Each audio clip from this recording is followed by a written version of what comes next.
Good evening. I would like to call tonight's meeting of the Tacoma Park City Council to order. Would the clerk please call the roll? Mayor Searcy, Here. Councilmember Fulcher, Present. Councilmember DeBala, She on the screen. She is appears to be here on the screen. and muted. Councilmember Gibson, Here. Councilmember Siemens, Present. Councilmember Honzak, Present. Councilmember Small. Rock on. Wonderful. Well, thank you all for joining us tonight. And I want to thank everyone for participating in the welcome reception for our new city manager, Mr. Robert Despierto. So we are excited to have them. And there still may be a little cake out there if folks haven't had an opportunity to get some.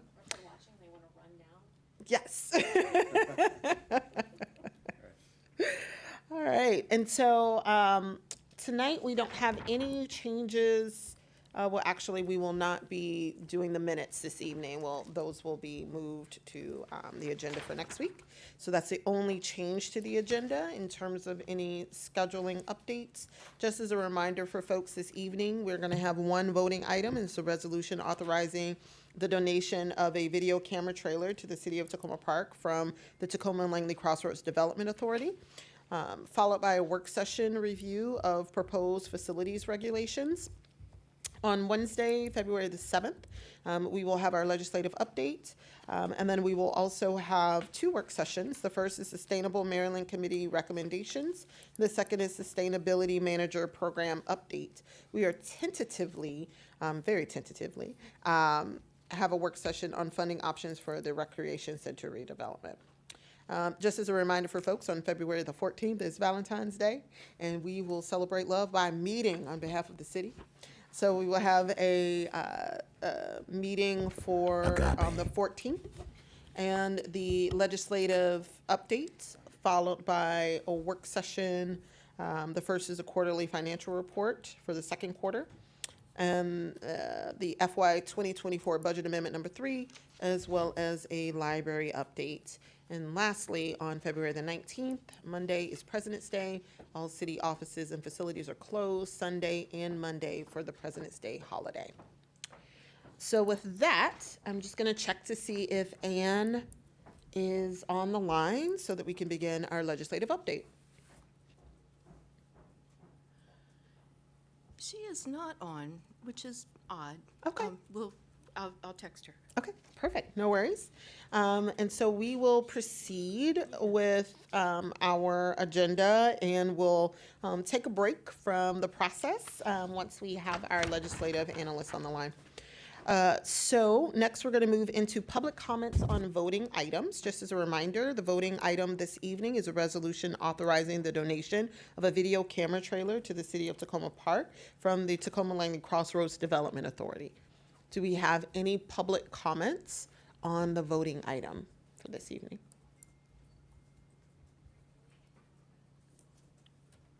Okay. Do we have any public comments on the voting items virtually? No. Excellent. Okay, so we're going to move on to general public comments. Do we have any general public comments this evening?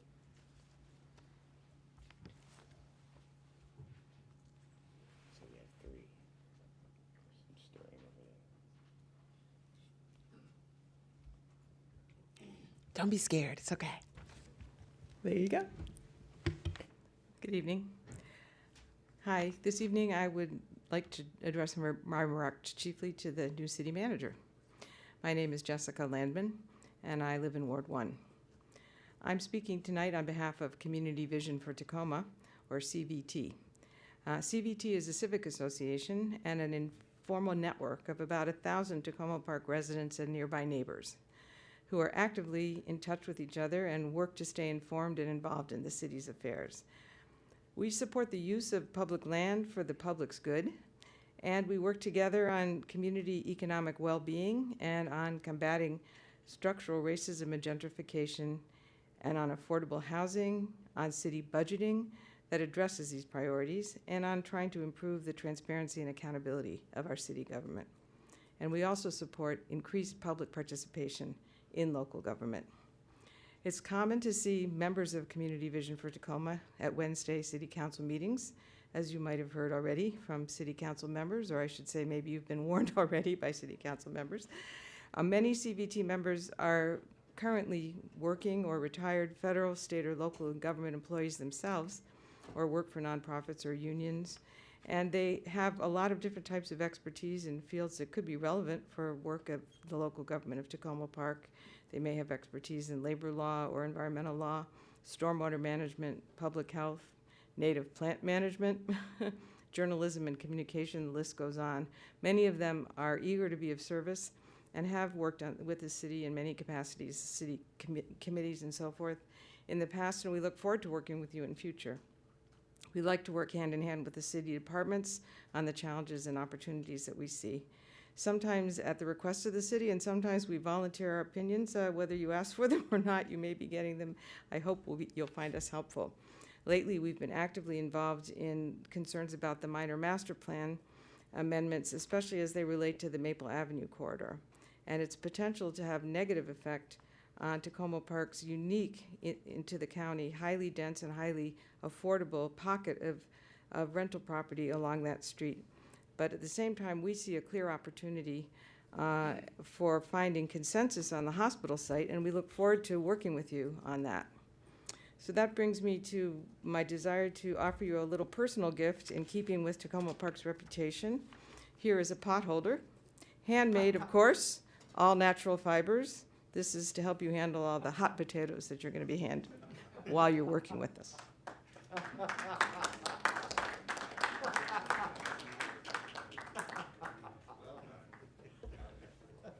Welcome to Tacoma Park. Thank you. Thank you very much. Do we have any other general public comments this evening? Well done. Come on down.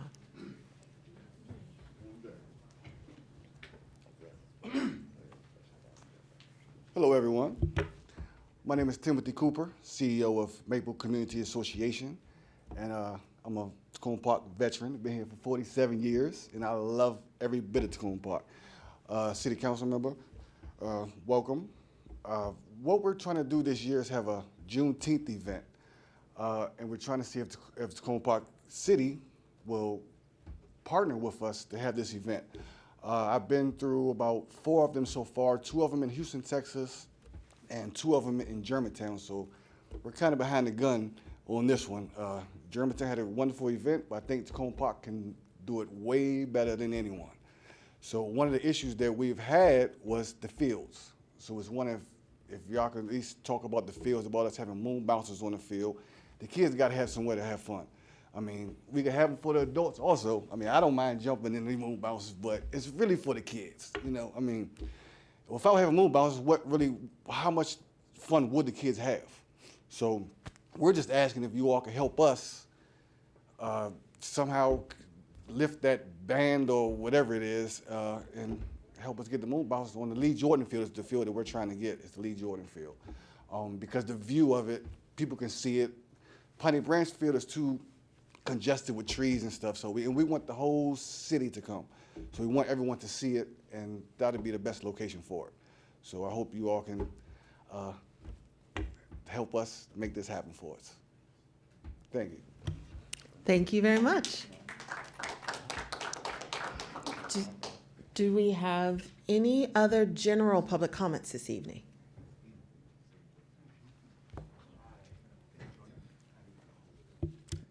Arthur David Olson, Ward 4, Herbie Hancock Avenue.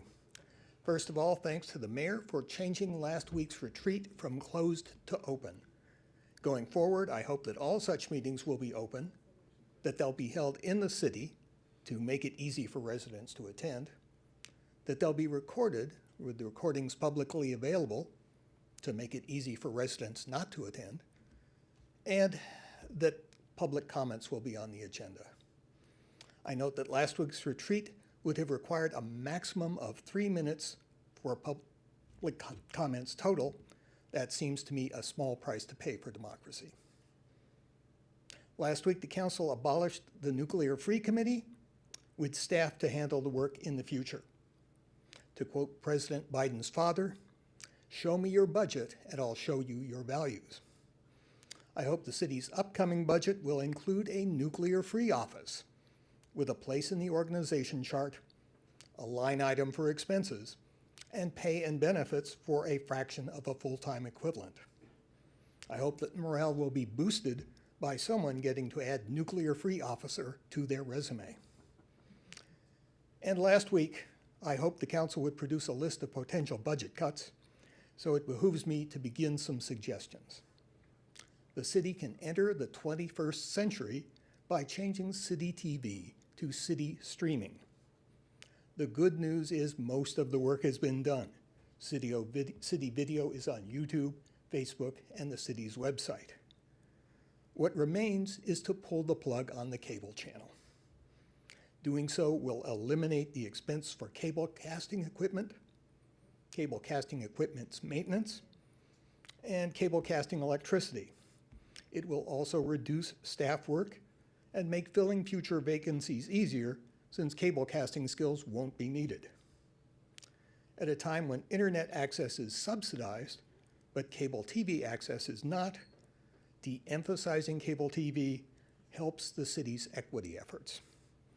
It's a small monetary saving, but it's a start. Thank you. Thank you very much. Do we have any other general public comments this evening? And Mr. Sherman has 5 minutes. Because he requested it. He requested it. Is that related to it? Well in advance. Mayor, point of order, is that related to an organization or just the polite request of additional time? It is the request of an individual for Okay, time. not that's all. related to I just was organization. wondering. Thanks, man. All right. And Mr. Sherman, you're free to. Thank you so much. Mark Sherman, Hancock Avenue in Ward 1. And welcome to our new city manager. One of the challenges of governance in the city of Tacoma Park is the fact that we don't control all of our own streets. The state highways that crisscross the city are not under our control. And so we are in a constant state of tension, hopefully a healthy kind of tension with the state over how those are run. Over the last 4 or 5 months, the State Highway Administration did some work at various points along Carroll Avenue, which is one of those state highways, at crosswalks, widening the sidewalk, meeting ADA guidelines, and so on and so forth. At one particular location, however, this work has, I would argue, backfired. In an attempt to widen the sidewalk, they've narrowed the street in such a way that it is very difficult for bus drivers to make the turn that they need to make. The intersection I'm speaking of is well known to everyone. It's right there by the fire station at the corner of Carroll and Philadelphia. And the F4 bus, which originates in New Carrollton, comes down East-West Highway, Ethan Allen Avenue, and turns right at the fire station to go down Philadelphia and up to Silver Spring. I've taken that bus for as long as I've lived here. But starting a few months ago, that bus had trouble making that turn, and the bus would climb the curb because the street had now been narrowed because the sidewalk had been widened. Now, there's nothing wrong with widening the sidewalk per se. As a pedestrian, it was always a little unnerving to be at that corner as traffic whizzed by within inches of my nose. So I'm not opposed to sidewalk widening or traffic calming, but you have to maintain the functionality for the buses. Let me show you what has happened. If you would be so kind, City Clerk, is to show the video December 30th.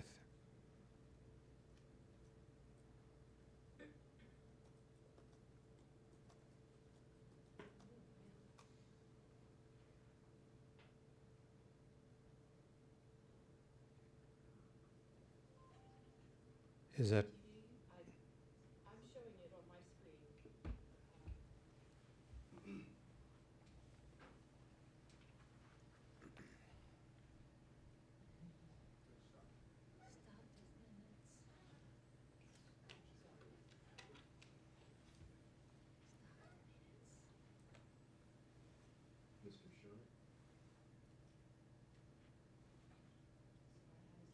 Can you stop his clock? We'll give you minutes back, no worries. I'd like to hear the whole. There we go. about State Highway. All right, so there's the intersection, there's a bus trying to make that turn. And you'll see what happens once the light changes to permit the bus to turn. He's trying to make this corner, but because the sidewalk is wider now, he just doesn't have the room to do it. He has to climb the curb, and if you're on that bus, it's really rather disconcerting. Not to mention the risk, of course, that the bus will run into another vehicle. Let's take another look at this. Could you show the video dated January 22nd?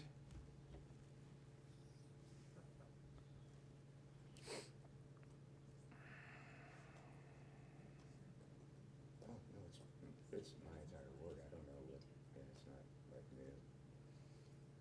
So here comes a bus trying to make that turn. The city garbage truck realizes it's a problem and tries to get out of the way. Nonetheless, the bus is forced to climb the curb. This was after they moved the stop line on Carroll back a bit. As long as we're at it, we might as well show the last one, January 11th, where you have two city buses trying to get through this intersection at the same time, one in each direction. So there's the bus that's waiting for the light, and here's the bus that's coming. And because that sidewalk, which you can see has the new cement, it's pushed out a little bit. It's like a bulb out.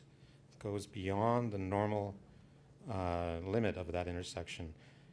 And I can show you some of the tire tracks on that sidewalk that extend as much as 35 inches in from the curb. So I met with State Highway staff a week ago Monday to review the situation along with city staff. I just heard back from state staff today saying, this is a diagram, thank you. I have proposed that they move that retaining wall in, which would require an easement on the property. That way you can have a wider sidewalk without pinching the road. But apparently they're not interested in doing that. I'll keep you updated in the weeks to come. In the meantime, I just wanted to show you the problem because it seems in many ways an accident waiting to happen. Thank you so much. Thank you very much, Mr. Sherman. And I just want to ask our city manager, Mr. DeSpirito, if we could make note of that and if the council can get an update regarding the modifications that could potentially be made. Do we have any other general public comments this evening? Come on down.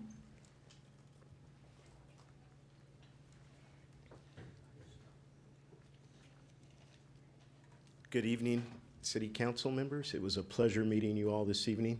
I'm Mickey Wills, and my neighbors in the back here. It's a pleasure meeting you all this evening. I'm new to your community, and I find it to be just a beautiful experience. I've lived in Maryland for 25 years, and I wish I had been here for the 25 years. I've lived in Sligo Creek Park, Rockville, the borderline of Kensington and Wheaton, but I've never seen a more welcoming, loving community than yours. It is truly a jewel. So I want to thank you guys for that experience, and I'd like to make a comment on Mr. Sherman's comments. I ride the F4, and it had never been a problem before. It's a fast run into downtown Silver Spring. The buses are timely, but what I'm finding, all of a sudden I found 3 months ago, the drivers were going up on the curb and throwing everybody around in the bus. I thought it was really odd. I couldn't figure out. I said, man, these drivers haven't done this. What is the problem? Are they just in a rush? Couldn't understand it. And then I heard Mark speaking to the city, the road people, Madoc or whoever they are, and it clicked right then and there that curb was, and the construction they had did, and I saw that construction, but it didn't dawn on me that was the problem. But that curb is a danger and a hazard and an accident really waiting to happen. I ride that bus. I had to catch an elderly lady as it threw off the curb as she almost fell out of her seat in front of me. And she was startled. Everybody was startled on the bus because that bus driver didn't realize that he must have been a new driver, new to that route, and he hit that curb rough. It was pretty scary for everybody. I was walking home from down Carroll, and went to cross from the fire station. As I stepped up on to the curb is too high also, and I tripped and fell because the normal step of a curb isn't that height. It actually scuffed my Clarks, my leather Clarks, and I fell. So that's another issue with it. It's too high for stepping. So I want to thank you all for listening to me, and I appreciate your time. Thank you very much. Do we have any other general public comments this evening? Come on down.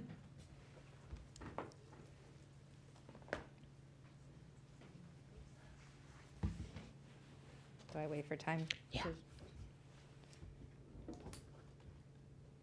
Does the timer start when I start? There's no timer. I'm saying if you leave me with no timer, you're gonna be here for a while, so. I'm checking. There you go. Okay. So my name is Jumana Musa. I am a Palestinian. I'm the child of Nakba survivors. I'm a child of refugees. I'm a birthright citizen in the United States. And I am a 22-year resident of Ward 6 in Tacoma Park. I'm also a parent and a partner to Jason Small, who's heard me talk about this ad nauseum. But I'm down here because when I moved to Tacoma Park, we actually had, as part of the committee structure, a committee to free Tibet as part of the Tacoma Park Council. I was here when Tacoma Park passed its resolution against the Patriot Act. I was here when Tacoma Park passed a resolution against the Iraq War. And I'm here because I would love to see Tacoma Park pass a ceasefire resolution for the war on the people in Gaza, in Gaza. We are at a point in time where I know we have numbers of 20,000 Palestinians killed. Those numbers are not real because nobody knows how many people are under the rubble. People continue to find mass graves. People continue to find bodies decomposing in the street, being eaten by animals, and this is not an exaggeration. There is not a hospital that hasn't been bombed. Most of them are out of commission. There are no universities left in Gaza. The churches have been bombed. The mosques have been bombed. The libraries have been bombed. And right now, 80% of people in the world that are facing famine are living in Gaza. And this is a man-made disaster. Almost 70% of the buildings have been destroyed or damaged. It is a man-made disaster at the hands of the Israeli government, but with the funding and backing and protection of the United States government. We are sending them weapons. We are sending them money. We are protecting them with a veto in the Security Council. And this is billions of dollars that could be used to do things like preserve universal free lunch at school, which we had during the pandemic, which is something that our children deserve. This is money that could be used for fair housing in our communities. This is money that could be used for any one of a number of issues that the people of the United States are clamoring for. We found already that the International Court of Justice, in a case brought by South Africa, found all the elements of genocide to be present. Even the judge that the Israelis appointed found at the very least the incitement to genocide and the starvation should end. None of that has stopped. We are in a place where over a third of Americans find this to be genocide. More than half of the Democratic Party finds this to be genocide. It is not complicated. It is not religious. It is absolutely about the preservation of life, of humanity. When you're talking about 10, 11, 12, 13,000 children killed, literally parents holding up their dead children saying, "Why does nobody see us? Why does nobody care?" And although it seems like a trivial step, it is part of a larger message. 47 cities so far, Chicago being the latest, that is unifying, saying, no more, not in our name. We believe in life, we believe in peace, and we believe in dignity. Thank you. Thank you. Do you have any other general public comments? Do we have any general comments online? We do. We have Mary Jane Machui, who should be joining in just a second. Okay.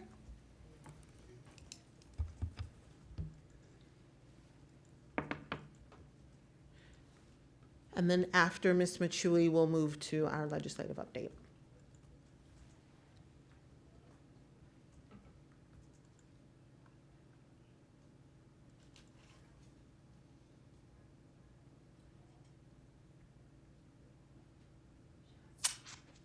Hello. Hello, Ms. Machui, we can hear you. Hi. Hello, everybody. Hello, Mayor, Council, City employees, and audience. You're probably as tired of hearing me talk at council meetings. I just like begging. If you want me to shut up, please support parents of special needs adults. In 2018, I asked for help from the city and Habitat for Humanity to have my very small home to be converted into a group home for people with disabilities. After that, they came to my house, wasted government funds and people, and then ghosted me. Why? Why? I've called the housing office. They say they can't help. If you can't help people with special needs, then what good are you? We are the lowest of the low. And the positive side, you instead of ghosting us, you could use us as a tool to unify people. As you know, we are members of all racial, religious, and other differences.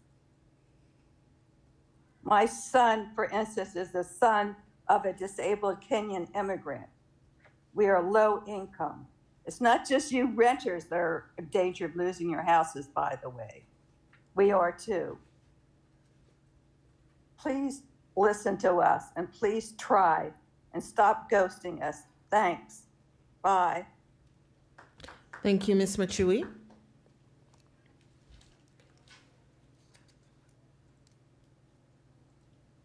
Now, I just want to make sure that we have our legislative lobbyist our lobbyist in Annapolis on the line. Hi, Ann. Good evening, everyone. How are you? Good. Welcome. And you Thank now you. have the floor. Thank you very much. My apologies for being late to the meeting this evening. Just to let folks know, the very high elevation thing for this evening is that we are coming up on bill introduction deadlines next week on Monday for Senate bills, on Thursday for House bills. So by the end of next week, we should have the majority of the bills introduced. We are expecting a great deal of bills next week. As we're told, there were a record number of bills requested this year of the Department of Legislative Services. So we are trying to get through them quickly. We are doing our triage process internally with the city and trying to identify the things that are most salient, most important, and impactful for the city of Tacoma Park. I do want to make sure folks are aware, you've probably been hearing a little about this, that this is kind of, among other things, the year for housing issues. The governor has introduced a housing package, both a bill related to renters' rights and a couple of bills related to the creation of affordable housing. And we also have had the introduction of District 20 Delegate Janelle Wilkins' Just Cause legislation as well.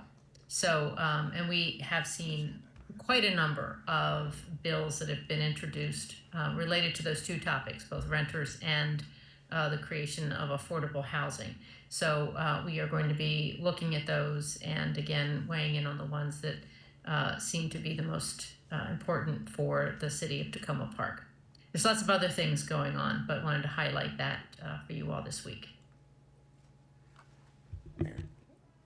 Great. Thank you so much, Ann. Councilmember Small. Thank you, Mayor. I have a question about the procedural aspects of this overwhelming number of bills. One of the things about the way that the council does things is we have a pretty big track of what could potentially be a bill, and we also know that procedurally, not everything is going to get looked at or moved in committee or anything like that. Do you have an indication of when that particular flow chart of the nexus between the legislative opportunities of all the legislators and the power of the leadership and otherwise is going to come into some sort of focus? So the bills that we are flagging are bills that have been introduced, and every one of those bills will get a hearing. You are 100% correct. That does not mean that they're going to get voted on in committee or go anywhere. That's not something I can accurately predict. There are certain bills that are obvious either because of a very large fiscal note or because of the topic that I can come close to guaranteeing won't pass. There are a number of bills that have a lot of leadership support that we think will pass. So that's a lot in the calculus of when we are looking at the bills and what we're deciding to invest time in terms of providing testimony for or against, and in some cases looking to amend some legislation as well. So it's just all an ongoing process. There are only 70 some days left now in session. So it just is all going to keep moving until we hit a little after mid-March, which is what we call crossover. And that's the date that House bills have to be in the Senate, or Senate bills need to be in the House if they have a decent chance of actually passing. At that point, the load becomes just a little bit lighter. Thank you. I always like when you get a chance to explain to people what goes on in their government. Thanks. Thank you. Councilmember DeBala? Thank you. Can everyone hear me now? Yeah. Okay. And can hear me. That's the important part. Couple things. February 8th speed camera hearing. This is actually not directed at Ann, this is directed at the city manager. Can we please ask the police chief to take a look at that, because that's coming up. Bill number, and can get the bill number. I don't have it in front of me. Two more things. Have we seen the MML revenue bill yet? That has not been introduced yet. Really? Okay. And have we seen the Empower bill yet? We have not seen that yet. I have a story about that one, actually, just that the bill drafter was away for a time. So I think it got started late in the drafting process. But I will say there are quite a few bills that we know are being worked on and are supposed to be back in time for these deadlines that we haven't seen. So it really is going to be kind of an ugly onslaught of bills next week. Thank you. Great. Well, thank you so much, Ann. I'm getting ready for the storm. I think we all are. And I think the biggest thing, for all of us, my colleagues and the city manager as well, is being prepared for the need to try to draft testimonies and either written or taking trips to Annapolis in order to support the bills that further our goals as a city. So definitely look forward to rolling our sleeves up next week, because I think next week is going to be a big week for combing through a lot of bills. Absolutely. Thank you all. Excellent. Thank you so much. And with that, we're going to move on to council comments. Councilmember Small. Thank you, Mayor. I want to say a couple of things. First of all, I am wearing this shirt because our police department is awesome. This is an example of free speech. And I bought this shirt right around the time when George Floyd was murdered as a demonstration of long-standing intellectual frameworks. But our police department came through like gangbusters, generally. They made a commitment to being a guardian police force, and they listened to the residents as they moved forward. There's definitely a spirit of cooperation with the community, and that has in large part continued. It's been wonderful to see, by and large, the officer corps reflect these things. And so I bring that up for a reason. Two things. Number one, free speech has always been a left-wing issue. People who all of a sudden thought it became a right-wing issue were really just concerned about their feelings being hurt. The other important point of that is that as a left-wing issue, it is a thing that is supposed to reflect the ability or give and take between government actors and citizenry. to create better policy or politics or whatever else. And lo and behold, in Tacoma Park, totally happened with regard to the police department. So I bring that up because it's important to give credit where credit is due. It's important to recognize where things are stagnant, where they're not stagnant, and whatever else. And so please know, if you are a police officer or someone else related tangentially to that, that this is a wry and ironic statement by me and not an indication of how I feel about our police department. Secondarily, I do think it's also important to recognize that the first thing that, to my knowledge, that Rob DeSpirito did as a city manager was come to Ward 6 and do a complete tour of the ward with me. He went in every single neighborhood. He went by both the apartment complexes, but we couldn't really get in because the traffic was so bad, it just didn't work out for what we were trying to do. He looked at the lack of signage. He looked at the lack of identifiable notice of where the town begins and ends. He looked at the construction, the potholes. We almost got hit by a car twice, and any number of other things. And so when I talk about institutional neglect, or when we're talking about the minor master plan, or we're talking about the public space management plan and all of these things that have data associated with them, usually that means that there is a huge gap of somebody somewhere, whether that be us or the staff or the state or the county. And to not talk about these things would be antithetical to doing the job. So I'm going to keep talking about them. Thank you, Rob. I really appreciated it. Thank you, Councilmember Small. Councilmember Gibson? Yes, thank you. Yeah, first of all, I want to thank all of the speakers tonight. It is, I'm always impressed, and we are a much richer community for them. In particular, I wanted to thank Community Vision Tacoma, whose members have been here, spoken very often to this body, and I have found their comments and suggestions certainly worth looking at, and I often have agreed. I just really appreciate that among other civic groups that have taken the time and energy to use their expertise. I want to just comment briefly about the ceasefire recommendation, which I would like to see what the language of that. I'm got a year on the council, so I'm not familiar exactly with how we decide as a council what's appropriate, what's not appropriate. I agree that it is an issue of importance to this city, and I would like to see what it looks like, and hopefully I can support it. Thanks, all of the speakers. Councilmember Dabala? Thank you. A couple more practical points. This Saturday, there will be a fundraiser for the Tacoma Park Middle School. Books and basketball from 10 to 1. I've been asked to let people know about that. Hope you can join.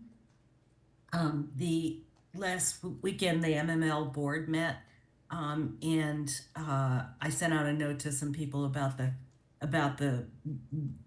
what transpired. But the one thing I think residents would probably want to know is that the housing user revenue, highway user revenue that was cut out of the budget is now back in the budget, which is pretty good news. And I was also, third thing, asked to inquire about the status of the equity analysis for the minor master plan. There was apparently going to be some kind of discussion about it on Monday at the county committee session, which I did not attend. And so I would take either my answer to, sorry about not warning you ahead of time about the question. So I would either take my answer now or afterwards, and then I'll send it to the Longbridge Sligo Community Association who generated the question. Thank you. Thank you very much, Councilmember DeBala. As city manager, if you wouldn't mind just taking a note, and then we can follow up with our HCD staff. They should be able to provide an update. Councilmember Honzak? Sure. I just wanted to say a few quick things. Thank you to everybody who came out to speak tonight. As always, really, really appreciate everybody who's taken the time to do that and share thoughts with us. Regarding the testimony about buses, I just want to share quickly that I feel like this is a problem across the city, particularly since we have our new city manager here.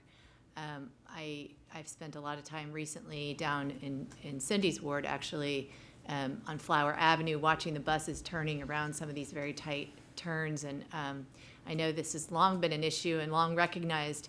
What to do about it is another issue, and how we handle that. But I welcome the dialogue, and I also see it throughout our ward, particularly with some of our newer sidewalks. And I think you may have seen my email this week about the grates that keep coming loose on the protruding corners along Flower, which hopefully you'll get to see. Which brings me to my next point. I want to thank you and the mayor for agreeing to come out to the March 3rd community meeting at Ward 5 on a Sunday, when you have graciously offered to come and do a walk and talk with the neighborhood and walk through as much of the neighborhood we can get through in a couple of hours. So a lot of people are excited that you're coming out, both of you. So and in the same spirit, since we're doing these monthly gatherings, this weekend on Saturday is the Flower Theater reopening, which is just one block north of the city. If you haven't driven by, it looks really awesome, and it's going to be all lit up, I think, on Saturday. And on Sunday, this Sunday from 3 to 5:30, this is the third of our monthly in-person meetings in the Flower Maple Community Area, Ward 5, up in the Erie Flower Salon, at that hair salon that's in between Coma Coffee and Monsecunda. We are going to have some guest speakers sharing about how some of the local community associations are organized around us, just to educate our citizens about how that works. There aren't any of those community associations that are place-based in our area. And then some other community members have asked to talk about community celebrations in our neighborhood. And I'm excited that the city's just announced that there's going to be on April 20th, there's going to be an Earth Day celebration down at the park, the brand new playground area in and next to Ward 5, that I hope the whole city will come out and enjoy with us. So thank you. Thank you, Councilmember Honzak. Councilmember Fulcher? Thank you. Thank you, everybody who came out to give comment tonight. And I really warms my heart whenever it's a night where everybody's clapping for everybody else. So thank you very much for everybody who's been clapping. I really appreciate you for doing that. I had a really nice weekend. I was at Tommy Raskin's Kindness Day, where I saw other council members. And those events are just heartwarming, where you feel really good about where you live, kind of like how I feel about the clapping.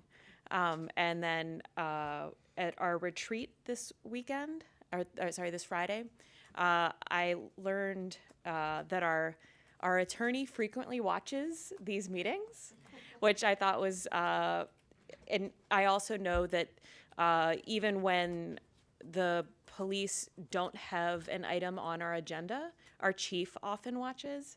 And I just feel really good about the investment that I know that lots of people, staff, and our city attorney have in seeing us succeed.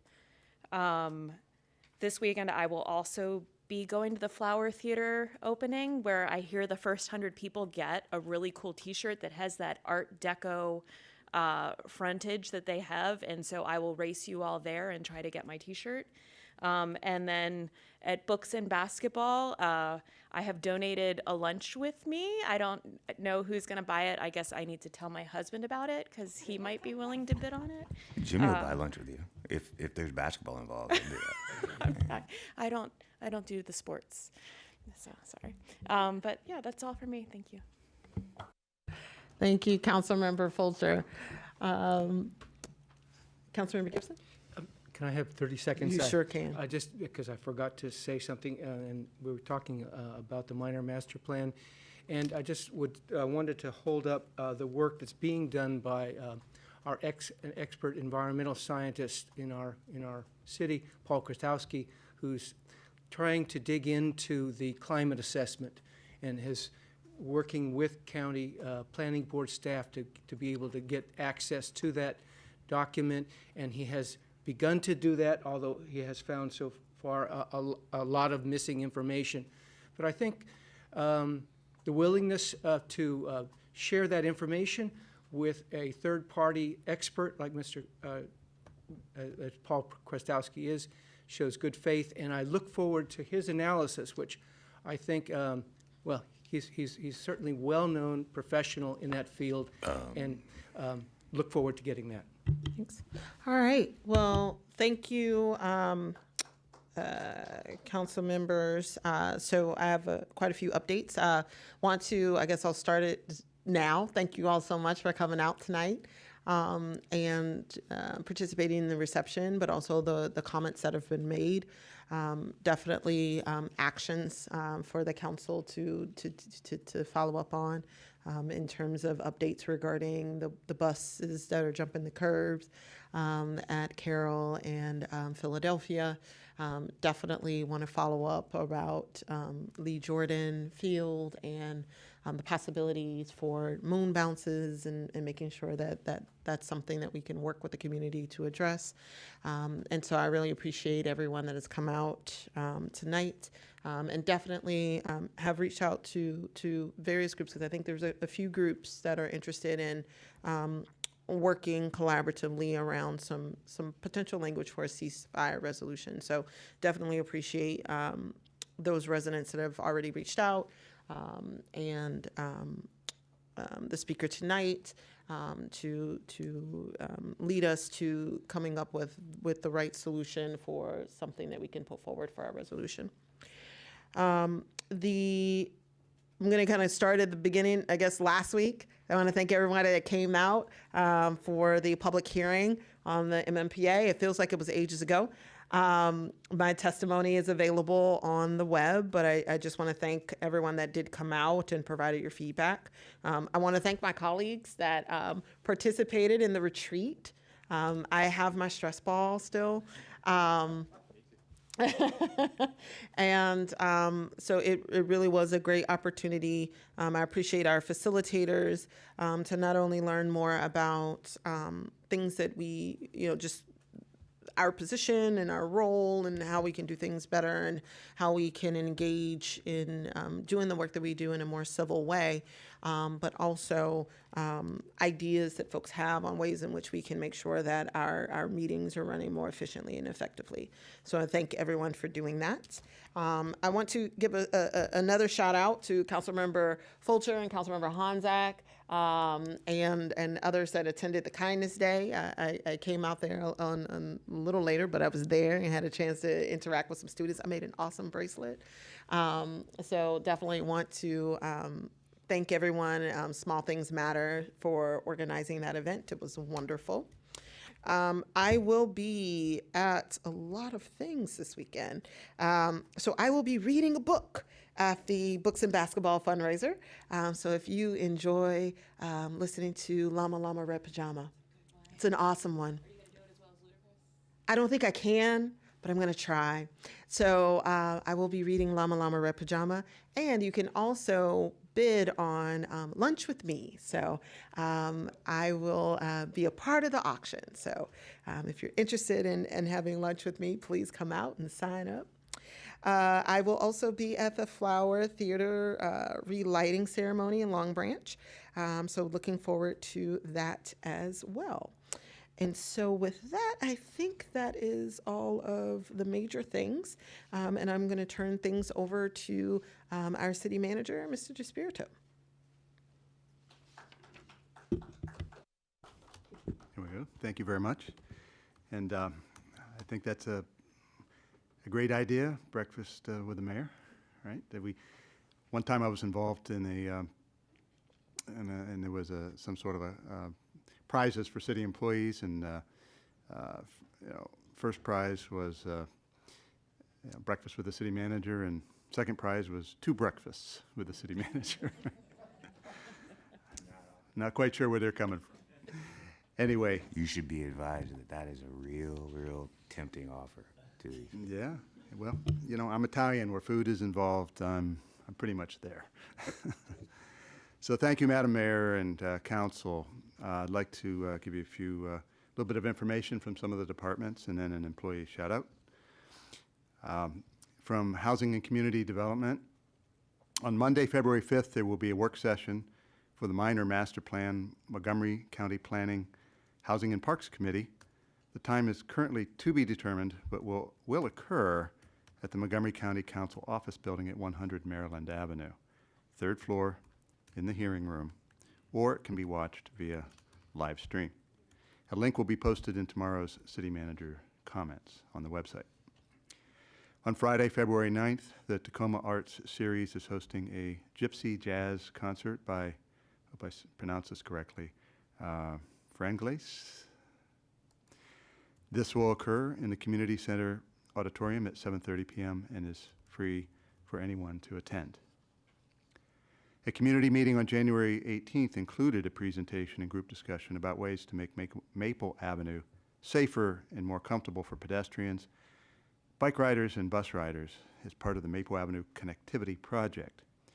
The preliminary designs are viewable using a story map link, which will be posted tomorrow in the City Manager's comments. Please, you are welcome to share your feedback by this Friday, February 2nd, and through the survey in the story map, or send written comments to the city's planner, Alex Friedman. His email address is alexanderf@tacomaparkmd.gov. The public is invited to visit the Housing and Community Development page on the city website to learn more about our 2 grant programs. The first is the Multifamily Building Improvement Grant, and the other is the Open for Business Grant. We also welcome a new staff member, Ramon Sola, who will be serving as the department coordinator. He brings with him many years in nonprofit coordination and will work with all of our teams offering support. From the police department, the Community Police Academy is now accepting applications for its 12-week-long program geared towards helping community members better understand the work of the police department. Participation is free to residents, but limited to 25 participants. The application is due on Friday, February 16th. For more information, please access our page on the city website, the police page, or use the link provided in tomorrow's posted City Manager comments. A couple of employee highlights. First, from our IT department, I am pleased to recognize Cesar Neira for his exceptional work in implementing and successfully seeing through the Voice over Internet Protocol telephone system.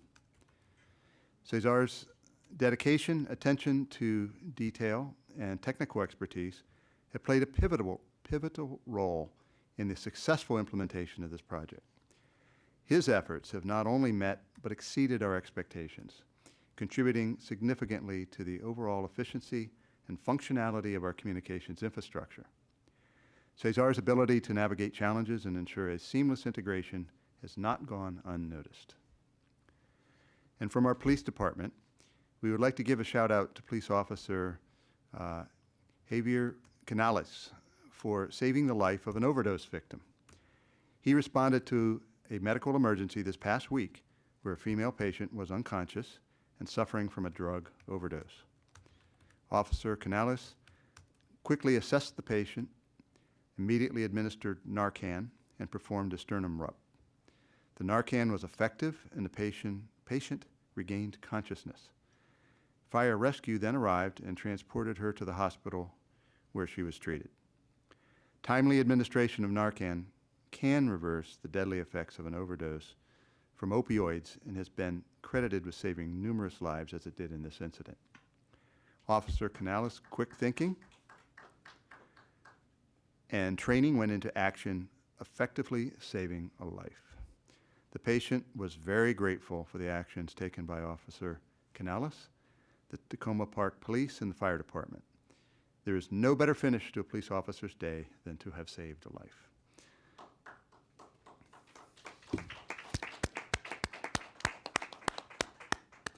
Can I just say something really quick?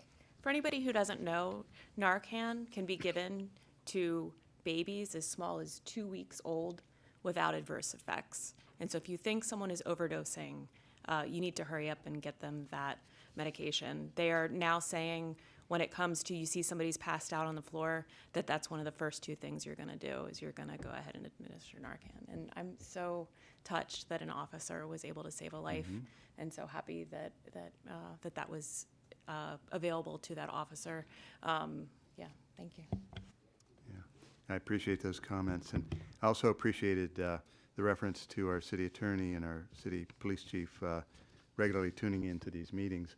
I will also add that our IT director and our communications director, and we do have other staff that also do watch the proceedings, and in the interest of following the discussion and doing appropriate follow-up on any requests that are done. So I'd like to thank any and all city employees who do participate in these meetings for their dedication and working into the evening. Thank you. Thank you, Madam Mayor. Thank you very much. And again, I just want to thank our staff that are watching and the staff that are here tonight for all of the hard work that you do to protect and serve this community. And thank you, City Manager, for providing those updates, because I think it's really important for folks to see our staff and what they do, and not only what they do in terms of the things when things don't go well, but the things that sometimes you don't hear about because they went really well, they went right. So thank you so much for that. We're going to move into our voting session now. We have one voting item this evening, a resolution authorizing the donation of a video camera trailer. So moved. Councilmember Small, if I can just finish my sentence. A resolution authorizing the donation of a video camera trailer to the city from the Tacoma Park, Tacoma Langley Crossroads Development Authority. Just as a reminder for the city clerk, we will need to do a roll call for this because we are hybrid. Councilmember Small has moved. Do I have a second? Second. Thank you, Councilmember Gibson. Is there any points of comment? Councilmember Small? Thank you, Mayor. I did want to again recognize the profound and long-term work of the Crossroads and the police department and all of the members of the board, including our illustrious mayor, to bring this to fruition. One of the difficulties here has been kind of the relationship between the landlord and the realities of the businesses, and for the community association to step in the breach here is a wonderful example of a public-private partnership. Great. Thank you, Councilmember Small. All right, seeing no more lights, would the clerk please call the roll? Councilmember Fulcher? Yes. Councilmember DeBala? Yes. Councilmember Gibson? Yes. Councilmember Siemens? Aye. Councilmember Honzak? Yes. Councilmember Small? Yes, yes, y'all. Mayor Searcy? Aye. Okay, that resolution moves. So just want to do a quick check for folks if we want to power through before we go to the next work session, or do folks need about a 10-minute break? A single reading item? Mm-hmm. That's really great. Okay. No, I want good things for Ward 6. Okay. All right, so let's do a 10-minute break. And we will reconvene with our work session review of proposed updates to facilities regulations. All right, thanks so much.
Excellent.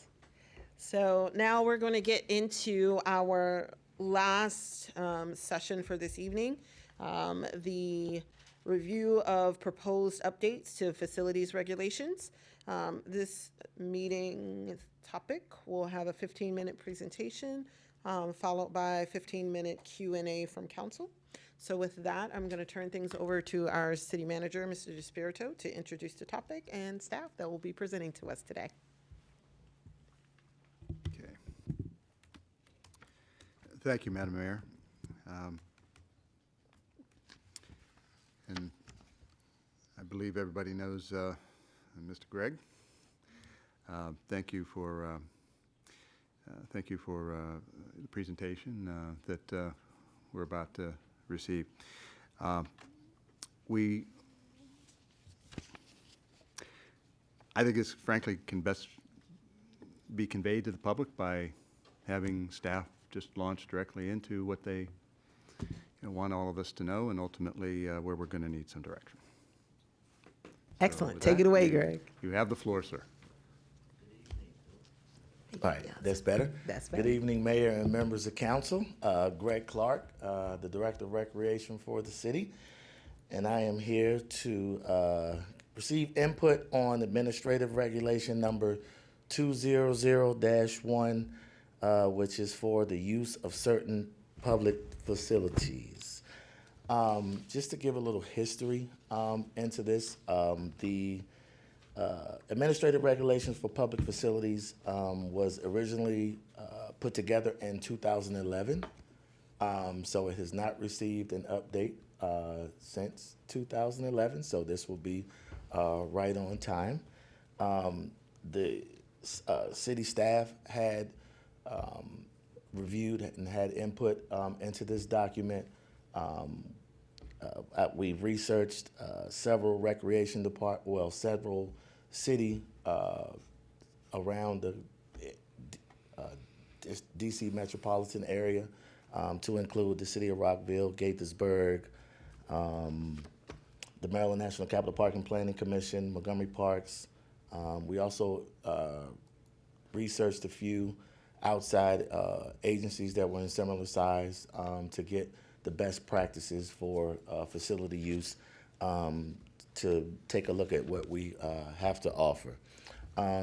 This actually came about, the review of it came about because we found from an unfortunate incident that some of our procedures that we used were out of date.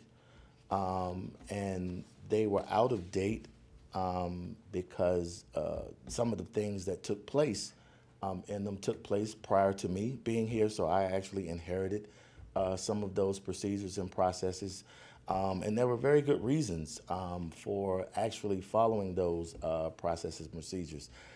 There was a series of parties that were taking place at city facilities before my arrival. And in order to stop those parties from taking place, the department decided to, actually the city decided to stop the teen parties altogether. So the recreation department, when renting, didn't allow any parties over 13 to be had in city facilities. The city does have facilities that are unstaffed, and which are allowed to be rented, which was a part of this decision-making process as well.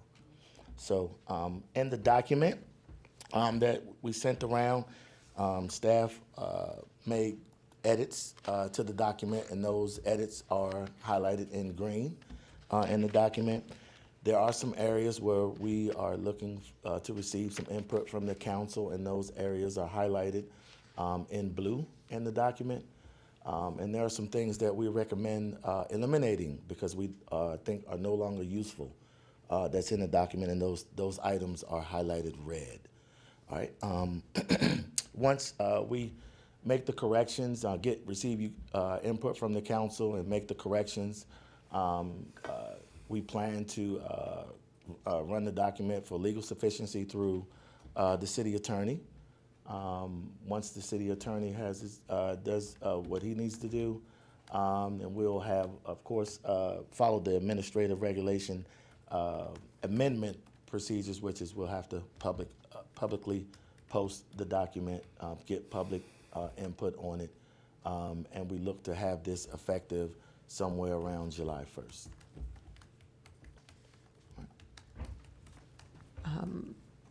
Thank you so much, Director Clark. Quick question. So the version of the document that we have, I just want to make sure everybody's clear on what we're looking at, right? Okay.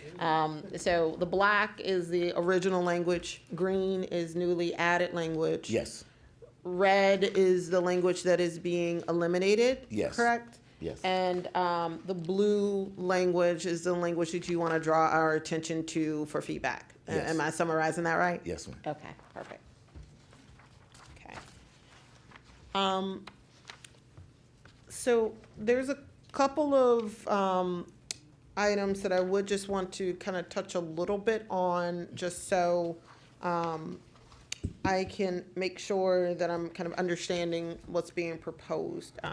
Mayor, point of order, I apologize for this, but if we could just have like a flow chart of the entire thing so that the people who are watching, that, like, since there's no PowerPoint for this one, we could like kind of talk about how the mechanism works and where the changes are, if that is all right.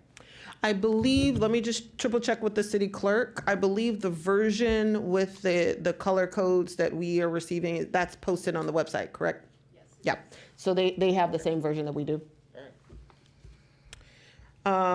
So I want to, and we kind of mentioned this a little bit, the teen parties, right? Why, like, one, how do you define it? Two, if there are things like concerns about youth parties, just in general, then why wouldn't we do something like require them to pay a staffing fee? And even in those facilities where we normally don't have, are unstaffed on the weekends, whoever rents that space knows that if I'm planning a youth event, I need to expect to pay an extra $30 an hour because there's gonna have to be someone at a city staff at the facility in order to manage that. I'm just trying to make sure I understand, you know, the goal of restricting, like, I understand the problem, right? I understand the problem that there were youth parties that, you know, we were all teens. And I understand the challenge of the fact that there's some space in our in some of our facilities that are not manned or not, you know, they're not staffed, right? But I think one of the challenges that we had this summer was the fact that one of the unstaffed facilities was the preferred facility for a graduation party, right?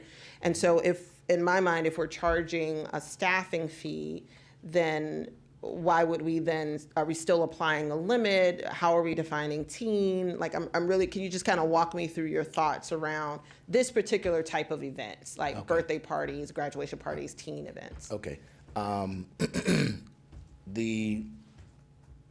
One of the things we did too in the document was adjust the capacities for facilities, for certain facilities. The reason we did that, one of our facilities only has 5 parking spaces. The rest of the parking spaces are on the street, you know, in front of neighbors' homes. And we've had situations before where we've allowed large events where folks that are coming to the event parks in front of someone's driveway so that they can't get in or out their driveway, or they're having company or something like that, and their company doesn't have anywhere to park. And we receive those calls, as well as the police receive those calls. So we've adjusted. Some facilities we should not allow parties over a certain amount, over a certain limit. So for that, we recommended to have those type of events at the recreation center, which is staffed, which is manned, because that's a more appropriate place to hold them, because staff is there and they have the parking. So we can control it a little better than we can control the non-manned situation. So can you, and I know that this is in the packet, I just want to make sure I am seeing. Can I add one more thing? Sure.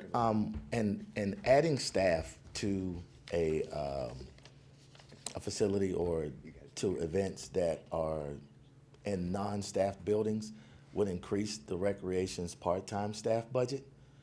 So we would have to allow a certain amount of hours, or add a certain amount of hours in the budget for that, which, of course, initially will be a guess until we have a couple of years of history of what an average is. But if we redirect those events to facilities that can manage them, then we don't have to add to the budget. Okay. So for example, I'm looking at facility capacity table. I guess this is table, or the section 3. And so I just want to make sure, so like Hefner is one of the spaces where it looks like the capacity, and it looks like this is blue, I'm sorry, it's late, my eyes, my contacts are drying out. It's showing max capacity of 50, right? Correct. So currently it's what, 100? No, How many folks? There's a difference in event capacity and the actual capacity of the space. They're calculated differently. For the event capacity, which we have advertised on all of our publications, the capacity without table and chairs is 50. Okay. The capacity with tables and chairs is 40.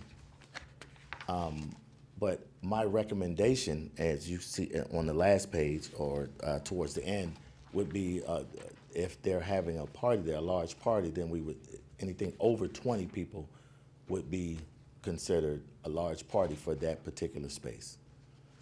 But yeah, so the facility, the actual capacity and the event capacity are two different things. So. Yep, I get what you're saying. I have to rely on my old hospitality days working at a hotel. You know, the number of bodies that you can fit in a room varies based on the setup. Right. So if you have big round tables with like 8 people, they take up your floor space. So that means you only can maybe fit 35 people in the room because you have to have space for the chairs and the number of people go around. So I get that part.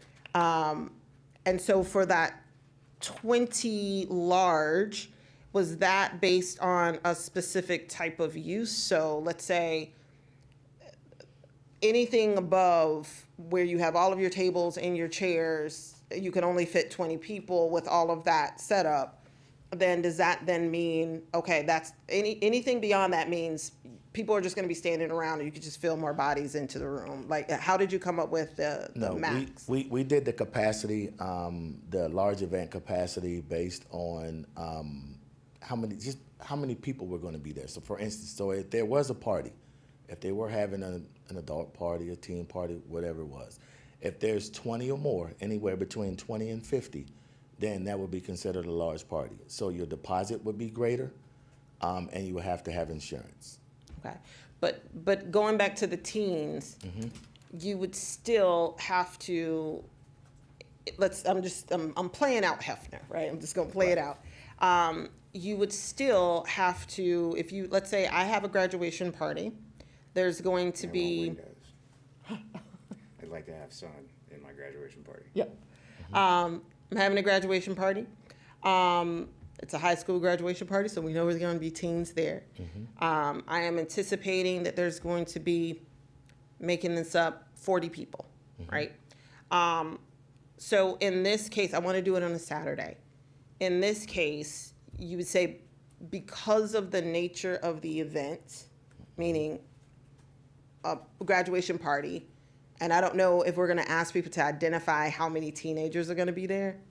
I don't know. No, it's actually the capacity of the event. Okay. Yeah. So there would be 40 people. That would make it, depending on how you set it up, for Hefner, it would technically still be within the max capacity of the space. But because I am a parent that's doing a teen, like how many teens per adult, like what, I hate to keep harping on this, but I'm confused as to what constitutes a teen event. Right. Well, any event at Hefner that has a certain number of people, we're gonna recommend that goes to the rec center because of the parking, because there's limited parking. Okay. There, and we don't want to park in front of the neighbor's home. And it's like if tot parties, there's a tot lot that's right there. So a lot of folks come and use the tot lot and also use the inside of the building. But if we also have different designations inside of ActiveNet to where you say that you want to have it for a meeting. If they're having a meeting and they're having a meeting with 40 people, it's a meeting. If you indicate that you're having a party and we see that you indicated that you're having a party, whether it's adult, whether it's teen, whether it's smaller kids, once we see the number of people and that it's a party, we're going to recommend that you go to another facility because of the parking. Now, if you're all walking, like could happen, it could be someone local and you're walking, then we'll allow you to have that space. Okay. But there's limited, extremely limited parking. We communicate that now, and we've been communicating that to folks that actually rent that facility when they have larger numbers. And I'm just trying to, again, I'm not trying to derail, but I'm thinking about this from an equity perspective, right? So, if you're telling me that the space has enough capacity for someone, if they're in the system and they see max 50, right? And the cars to me is a separate issue. Like parking to me is a separate issue. It is around the facilities that we have, making sure that we have the proper signage, we have the proper, markers in the street to make sure that folks don't cross those lines, and we make it very clear when people are renting this space only allows for parking for 5 and street parking for another 5. If your event requires more than that, then we would suggest these other alternatives. Right. But that to me is different from the max capacity, like the capacity of the space and the use of the space. Like in my mind, those are like three different pieces. You could have 40 people, right? But then I'm saying I'm making a decision based on how you plan to use the space. Right. Right? So that's the part that is tripping me up. So if the building can hold 50, and I just want people standing around talking to one another, then it could hold 50, and I could reserve it for 50. Now, then you add another layer to say, yeah, you could hold 50, but it depends on what you're planning to do. What is the use of the space? So are you having a meeting or are you having a birthday party? Right. If you're having a birthday party, then I'm saying no. There's nothing to repeat. If you're having a birthday party, then I'm saying no, this doesn't work for you. And I think that's where the confusion can come in, because it seems like there's multiple things that we're looking for at the same time. How many people? How are you planning to use the space? And then how many cars are you planning to bring in? I think by the definition of the regulation, that's all we can do is recommend. And if their people fit and their activity fit, then there's not too much. We can't go into the types or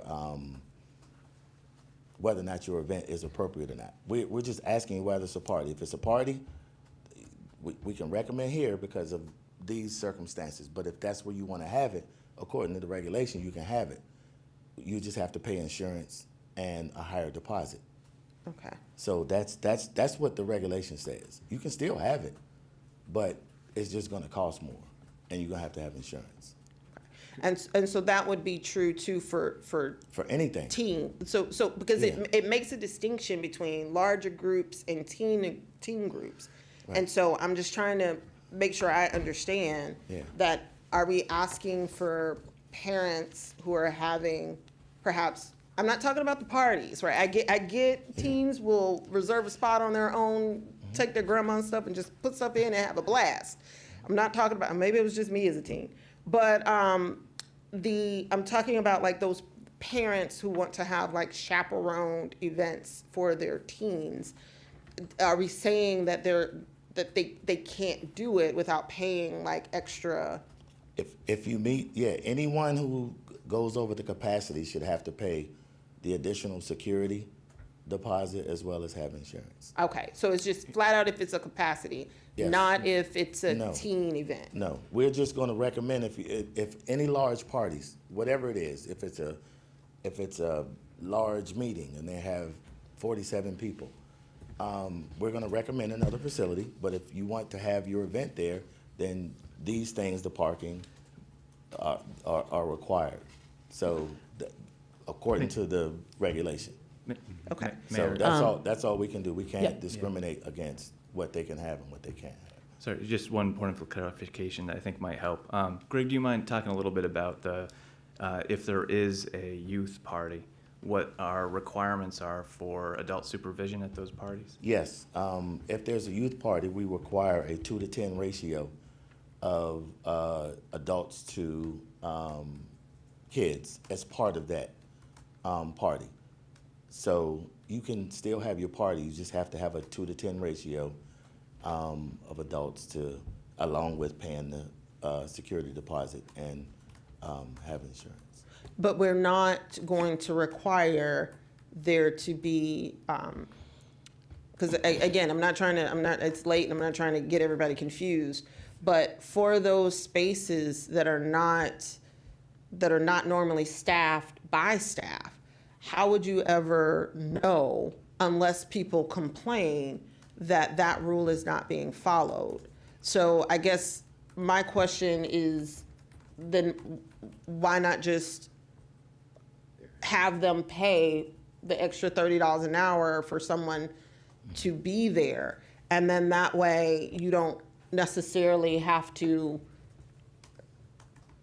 concern yourself with whether or not it's a teen party and whether or not people are parking, all kinds of, like, if you require for large events for staff to be present and whoever reserves the space has to pay for it, I guess I'm still struggling, because otherwise there's no way for you to be able to know when people are misusing. And I feel like to a large degree we're in this place because people were not following the rules, right? Parties got out of hand because they weren't required to be, no one was required to be on the premises, right? So then you find out along the way. So I guess that's just something that I do think we may want to think about, because I get a little uncomfortable when we're talking about like large groups in terms of number of people, great. Singling out a specific type of participant in said and applying different rules for them, even if they're youth or they're teens, that gives me pause. Councilmember Small. Thank you, Mayor. I'd say a couple of things here. Number one, a routinized process of whereby facilities can be registered that includes insurance and an hourly deposit should be a commonplace practice in any municipality. It wasn't the one that I used to work in ages ago. In addition, one of the things that that historically we required from groups is if you are an actual group, you have to bring your certificate of insurance and provide it to the city so that there is no issue with regard to the downward process here.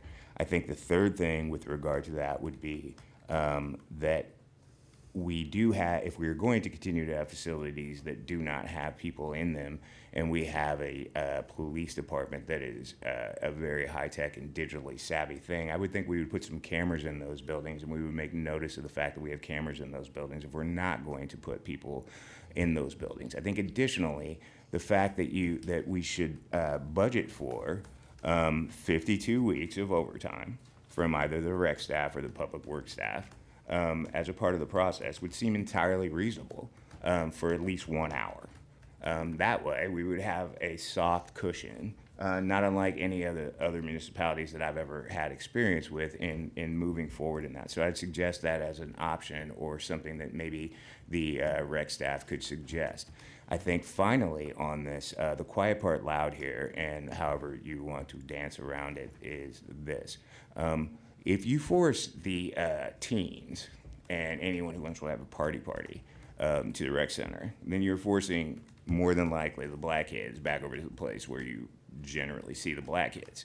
That is anathema to me, and it's anathema for a couple of reasons. I'm not going to go into the long history of this place or the irony of having a building near Ritchie Road that used to be where the segregated people in the city were forced to live, that we are no longer allowed to use because of the exorbitant price of additional homes that have been added to that area. Additionally, if you park in front of somebody's house, then you tow the car, and you also don't take a bunch of calls to the police department about how there are too many Negroid ruffians in the area. I would think that if we were going to live in a liberal democracy, or if we were going to promulgate values of equity, that we wouldn't even be having this discussion on this particular part of things. I'd also say that I would change the language from recommend to advise, because I personally would overrule your recommendation and I would have a party in there. I think maybe I'll have one for my son.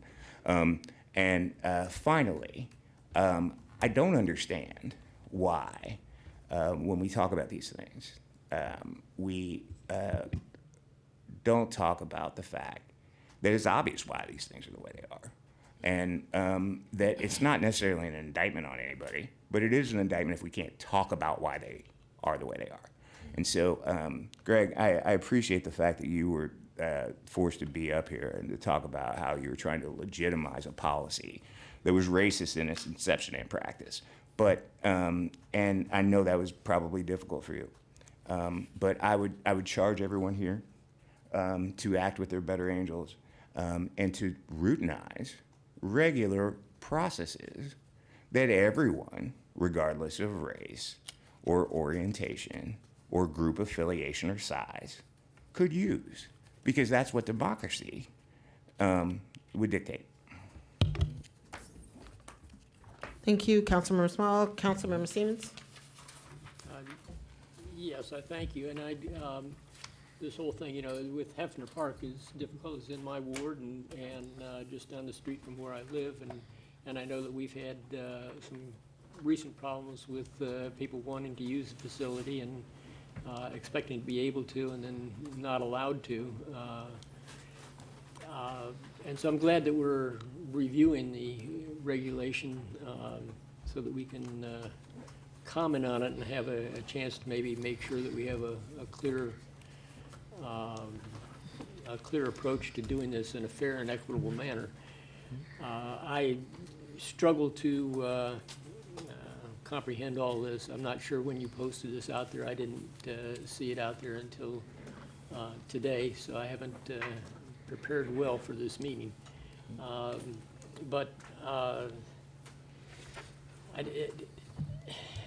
As you know, many of the people living in this neighborhood have lived here for many years and felt there was some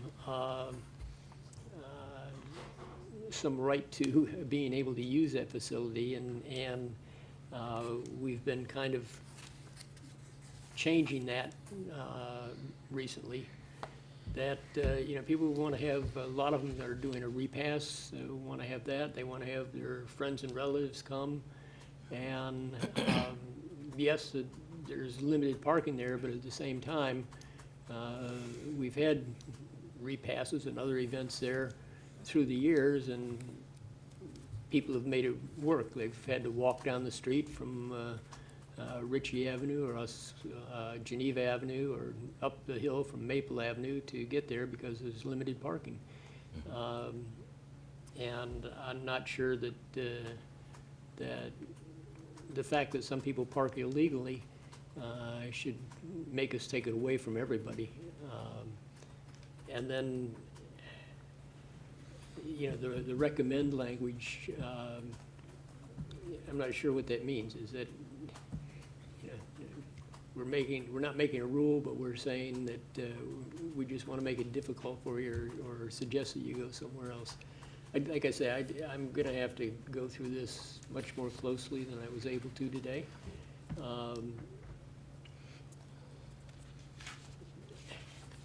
The whole idea of the capacity and changing the price on the capacity, is there a higher expense on the city that we need to increase the fee if it's over 20 people? Yeah, if, we, right now, our security deposit is $50. And if you put a hole in the wall, it's gonna cost more than $50. So the more people you have, the more susceptible you are to something happening. If something happens to a chair or something happens to a table, it's a $50 security deposit. Because when I first arrived, I was, and we started going through this, I was,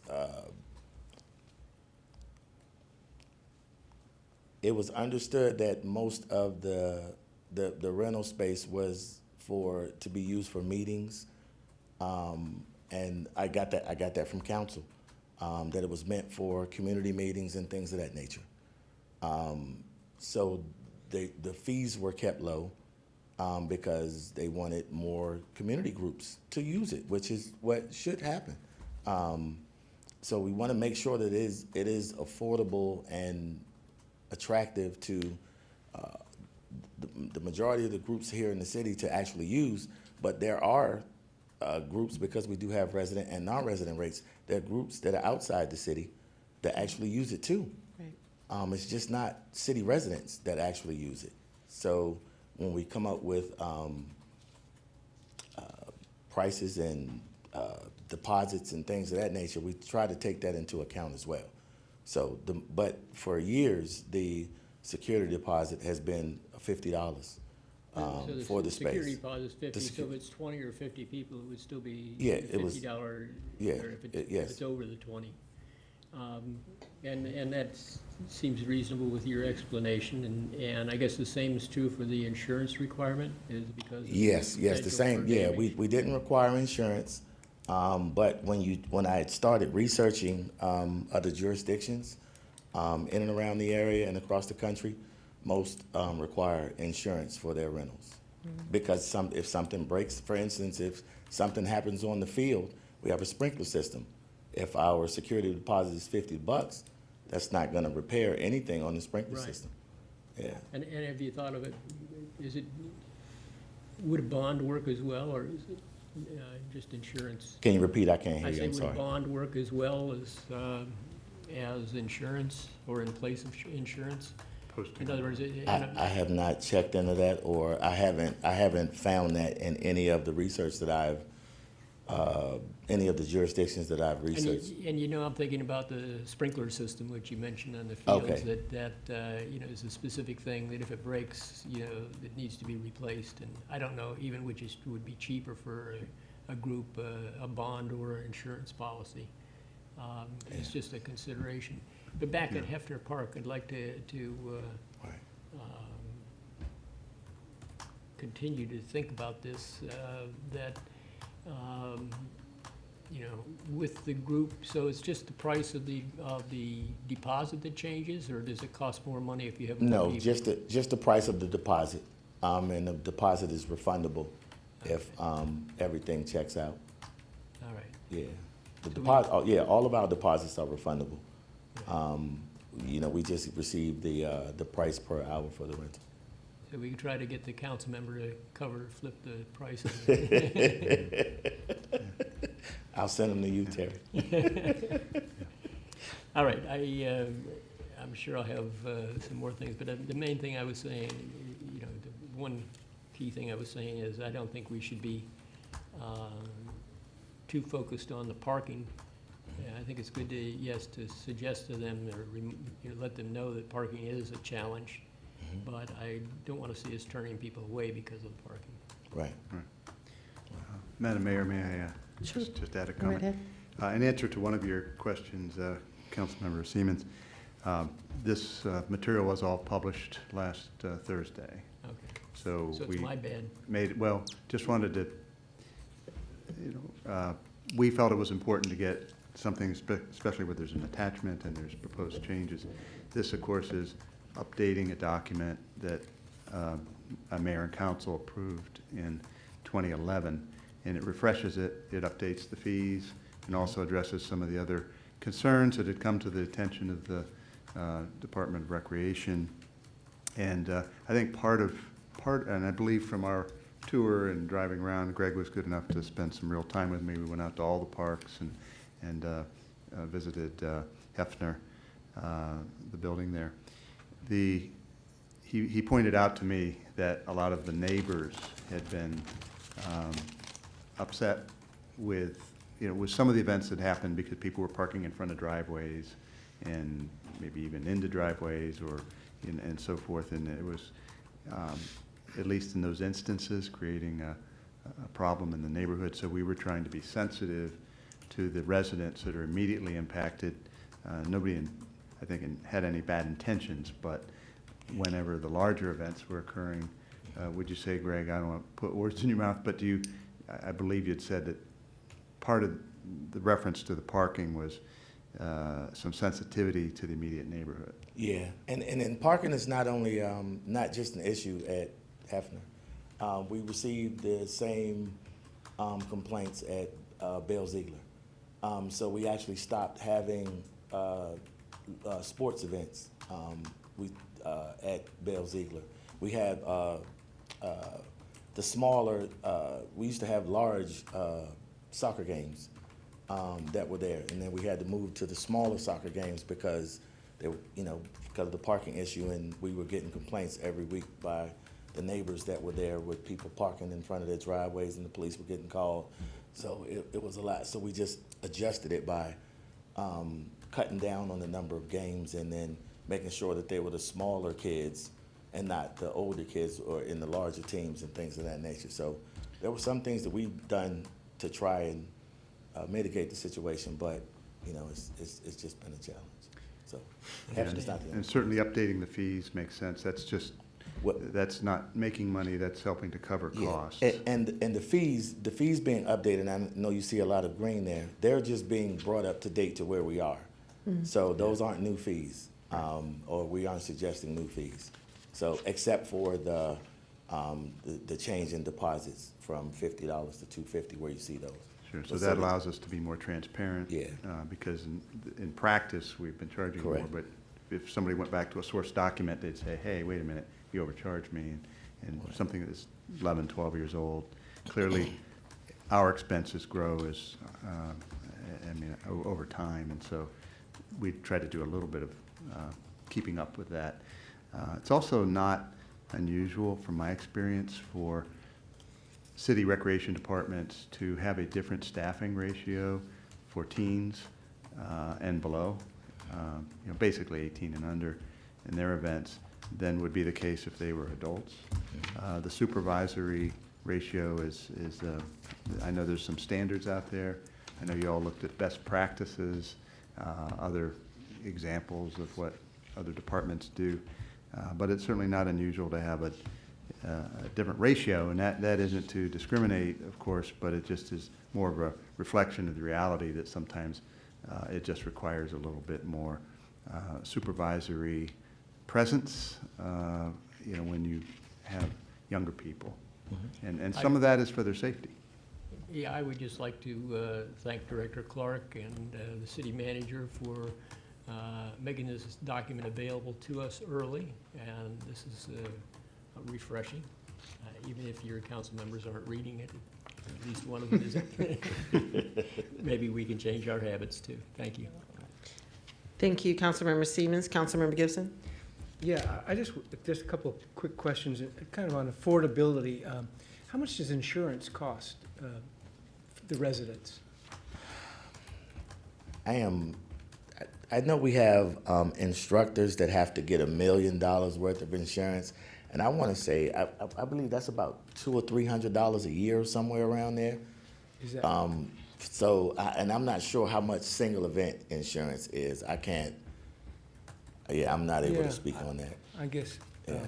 But if it's needed, it's needed. I guess looking at the affordability for the residents and making it as you said, something that would be attractive to residents, and whether they can afford it, 250, 300, that, I guess, that would be a good question to find out. I mean, just how much the single event. And then on the flip side of that, you briefly referenced it as well as the city manager, the prices, the fees that are being charged, and how they cover, how much of our costs do they cover, and you know, whether it's administrative fees or the actual you know, maintenance of the facility, and how that compares with other cities that you said that you did some research on. So I guess, you know, are we asking a fair price? Could we ask more? You know, I'm just asking the question in terms of the affordability for the city. Yeah, I think our fees are very affordable for the city, and I want to say that across the board for all of our recreation programs. We do not charge, I want to say, regular rate for, or we just make all of our programs affordable so that city residents can participate. Perhaps I misspoke. Rental rates across the DMV, we are nowhere near a normal rental rate for a room, for a facility, for anything like that. So I think our facilities and rooms and things that we rent are priced so that residents can afford them. Right. They're very moderately priced. I was making a distinction between residents' affordability and the city as a whole's affordability, and you've answered that it's affordable for the residents, but potentially we could charge more, but it might just, presumably it might dissuade somebody in our city. But I'm just curious about how much less we're charging than other places, and why? Right. How much less? Thank you. Yeah. Could I make one other Go right ahead. comment? Greg, I just wanted to ask you one other follow-up question. There's reference in the document to security deposit, and it mentions even large social events or teen events may require a higher security deposit, which does say refunds are processed within 30 days. Is that the insurance that you're referring to, or? No, that's actually not the insurance. Separate. Yeah, the security deposit is for, you know, smaller incidents. So we ask for security deposit for every rental that we have, except for the 11 free that's in the document as well. But and those are the unpaid ones. But we ask for a security deposit for all of our rentals. Right. If there's but we did ask for a larger security deposit for larger events, because that just increases, the more people increases the likelihood that something could happen, and we would like to have. Okay. Yeah. Plus, that's correct, and the provisions apparently have always had a reference to staffing fee, maintenance fee, or security fees, if needed, at the discretion of the city, depending on the type of event or what's anticipated or what's going to take to support that event. But those are so those are not new things. Those can I add that one cost thing coverage is there too. Yeah, those things are in there. If someone rents the auditorium, there a whole nother layer of fees that we actually charge for the auditorium. So we charge more fees for the auditorium than we would for the Azalea Room. So for the auditorium, there could be technician fees, there are staffing fees, the deposits are extremely higher than we normally charge. So certain places we actually have this, and certain places we don't. We also we charge staff when the facility is closed, or after hours rentals is what we call them. And we have to bring staff in to actually rent the facility. So we do have after hours rentals and staffing fees as a part of the fees that we already have. For but the we just don't auditorium. have them for certain types of events. Okay. Yeah. Councilmember Honzak? Thank you. I really appreciate the effort that's gone into this, and I think this is such an important issue. I believe so deeply in creating enabling conditions for greater recreation and equity. And one of the things that I recall about the case that brought some of this to light most recently was the fact that the Hefner Center has a kitchen. And I don't think we have a kitchen facility in the rec center. And I think that for a lot of events, a kitchen is really a really great asset that we have here in our Hefner Center facility. And it's kind of hard to have a party, honestly, without a kitchen. There is a kitchen in the rec center. Oh, there is a kitchen. Yes. Okay. I did not fully realize that. Okay. Was there something else then that I'm not remembering They're about? kitchenettes. A kitchenette. Okay. Yeah, way long time ago, they actually had both locations actually had a stove, electric stove. But we removed the electric stove. We have a microwave and a refrigerator. So are you saying that the facilities at Hefner and at the rec center for kitchen, in terms of kitchen services, are approximately the same? Yes, ma'am. Okay, that's really great for me to know. So then I'm wondering too, I know there are some county facilities just right around us here, just outside of our borders. I'm thinking of the one at the top of Piney Branch and, Piney Branch and Sligo Creek Parkway, I think. I don't know if anybody knows the name of that one. Anyway, I know it has a little bit more parking. Is that actually called Long Branch? Because it's on the side, on the other side there, closer to the school. White right there on the. Yeah, it's white, close. Yeah. Is it called? Okay. Anyway, I haven't ever been inside of that facility. That's the closest one I can think of that looks like it's rentable. I mean, I think it would be really helpful, at least for me, and I'm not asking for this right now, but just to kind of see what some of those comparables look like and what the regulations call for, given that if we're thinking about the trade-offs between somebody in our city wanting to rent that space, let's say, that's very proximate, and a space inside of our city, what are the pros and cons? Have we actually created an enabling condition that goes above and beyond whatever that facility is offering versus what ours does? And I think the same might be true for comparing to some other rentable facilities around the city. I know probably Montgomery College might have some facilities. Washington Adventist University has facilities. That topic has come up when I've spoken to them. There's a new, I think there's a new rentable space over, is it the House of Musical Traditions building? I heard people comparing the price tags on that facility versus ours. And I know that maybe you did a lot of that research, but it would be really helpful, I think, to see some of that. And again, imagine ourselves as a client here, a resident in the city, because I think that's our main client base here in terms of what we're really wanting to make accessible to people and enable them, and understanding what they'd be looking at in terms of comparing across the city and what would be their pros and cons and the risks that they'd be considering. And as we do that, I would love to see, as Councilmember Siemens was talking about, something that makes it really easy, like a one-stop shop kind of, to say, I've paid my security deposit, so I can rent this facility. Or click here and you can get insurance that the city will help you with if you need a scholarship for that, based on something about being a resident, click here for consideration. I personally would like to see some things like that, so that we are not setting up a lot of different obstacles to rental, but we're actually figuring out how we're going to make it possible for residents to really use these facilities, and that we, meet our needs. If it's staffing, it's staffing. If it's cameras, as my fellow council member suggested, maybe that's what it is. But that we put all those things in place, and then we don't say, this is teens, these are babies, these are senior, but everybody gets treated kind of the same way. Either you're big, you're small. I also personally don't think that parking should be an issue. We've got businesses and residents all over Ward 5. where people park in front of the driveways. I've already called twice just in this month because people were parked in front of my own driveway.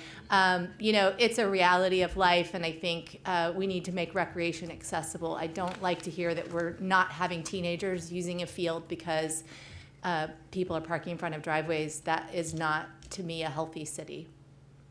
Thanks. Thank you, Councilmember Honzek. Councilmember Fulcher. First of all, I want to say I'm sorry that I have more questions. Thank you for sending the email to me early, and I did already ask you some questions, but then, of course, as council members do, now I have more. I really appreciate the work that the Recreation Department does, bringing a lot of joy to our community, so thank you for the work that you're doing. And this is going to get to specific, and you're probably going to be like, we don't know. Do you know how many groups are currently using the free rental in Tacoma Park? Yes. We have. The last year that we've actually totaled it, we've actually had a total of 105 free rentals. And that's, each group gets 11 free rentals. Now, all of the groups that are on the list to get free rentals don't use it. So out of the groups that use it, the 11 free rentals, we've actually had a total of 105. Now, is that how many groups or how many times it was? that's how many times they've used it, but I can give you the number of groups that totaled that 105.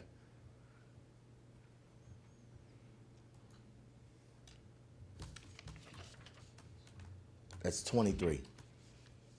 Okay, That and totaled so that how many 105. groups are butting up against that, like maxing out on the number of rentals that they can do? We've had 2 go over the 11, but I'm gonna count them in. 1, 2, 5. We've had 5 butt up on maxing out. Okay. I think that getting together in person is great, and I do appreciate that we're providing opportunity for that.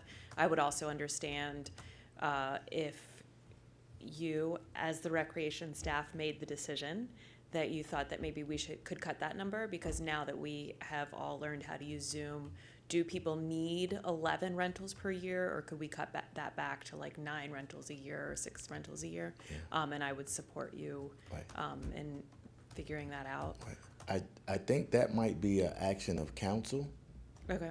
That came from council. That I don't, and Jesse might know more than I on that one. Yeah. It's a painful memory. Councilmember Siemens was here then, and I think Kathy Porter was the mayor when this first got added in. So as you could see from the names of on the list that are listed there, many of those groups don't even exist anymore.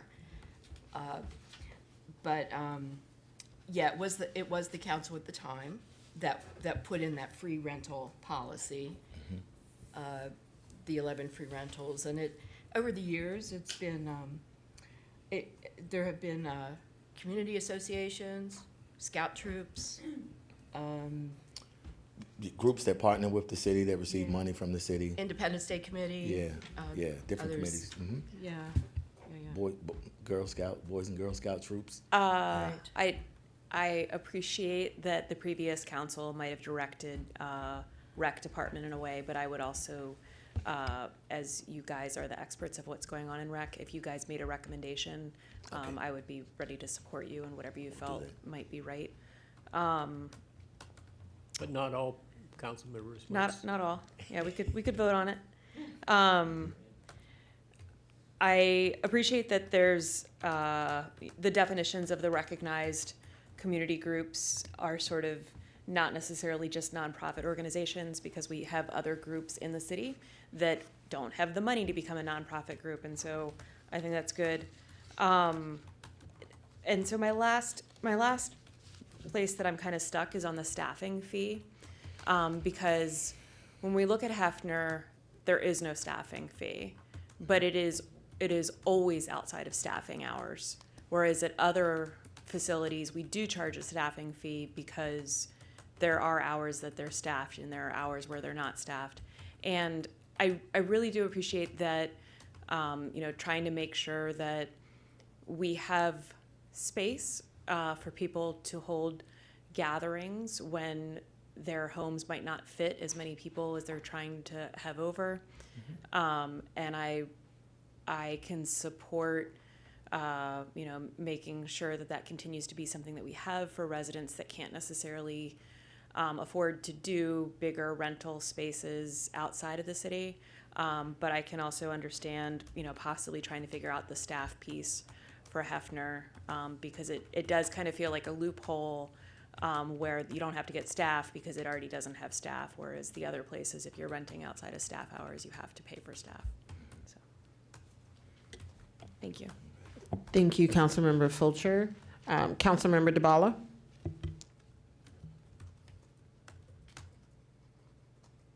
Thank you. I also wanted to raise the question of, for everyone to think about, of the definition of community groups, because that's another thing that's changed quite a bit since 2011, is the nature and the kind of groups that we have in the city. So I'd appreciate a close look at that definition by staff and maybe a little more specifics in there. Thank you. Thank you, Councilmember DeBala. And so I just want to reiterate my appreciation for what staff have been able to do. I know that this particular regulation is a touchy one and has a long history that supersedes many of us. Not all. But I do appreciate all of the hard work that you all have put in. So it sounds like, just to try to make sure that everybody's clear on a couple of the follow-up actions, it sounds like there's been a lot of discussion around Hefner and how access to Hefner and also the point around limited parking. So making sure that we're kind of thinking through, and I've heard from a couple of folks now, like how is limited parking coming into play versus just providing guidance on where people can park or should not park, and just making sure that enforcement happens. It sounds like there's some follow-up actions around the definition of community groups and who's currently using the facilities and whether or not there may be a need for council to consider action there. Lots of conversation around youth events. What does that mean? Should we specifically call out youth versus any other type of event or any other type of participant in an event? There's one last thing that I don't believe we really spent that much time on. We talked a lot about the actual facilities, but the fields. And, and I guess this kind of also relates to what came up before around liability insurance. Who should have to pay it, when, and how does it relate to the fields? And things like, and I think I mentioned this to you all right before we started this work session, bouncy houses. We had someone come today to talk about a move bounce, right? Would we have to have someone on staff be present to do an inspection when that group leaves, right? To see whether or not any damage has occurred. Like that could potentially happen underground and take you I don't know how long before you figure it out. Right. So to what extent are these policies, like in real life, how would something like that play out if we're asking for people to just make sure that you have liability or bond to do certain things like bouncy houses, and also making sure that folks have a bit of a roadmap to where types of things can be done on fields. So if there's spaces, for example, Lee Jordan, for example, if there's spaces where you could have a moon bounce that wouldn't necessarily interact with any of our underground equipment, like the sprinklers, making sure people know where those spaces are. And so then that way, you're not leaving it to chance. Someone could have insurance, but if you're not out there to actually check that it's not done, they can move on about their lives. And then we find out a month and a half later that there was damage. So it might be helpful for there to be a little bit more clarity, particularly around the fields. And I see Councilmember Siemens, I see your, do you want to follow up on that? Yes, I just, it's not just moon bounces, but I mean, there's also a desire to have stage on the field. I know that there's several organizations that put on events that, might want to have a stage on Lee Jordan Field or one of the other fields. In the past, I think you had provided maybe a map to where the irrigation system was, which helped people to put things where that isn't going to break the system. I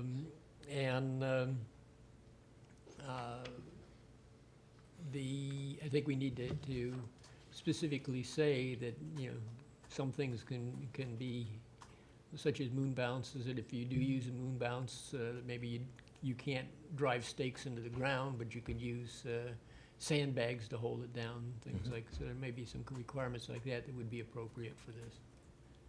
Just a suggestion looking forward.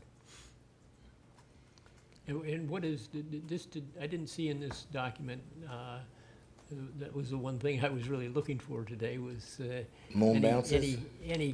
Any comment about moon bounces or any other equipment being installed on the field or any field? I believe that was in one of the addendums. Yeah, moon bounce was excluded, not allowed. Yeah, it's I think it was page Specific, 8. right? It's page 8.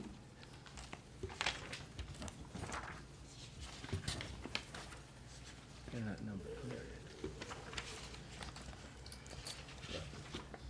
is.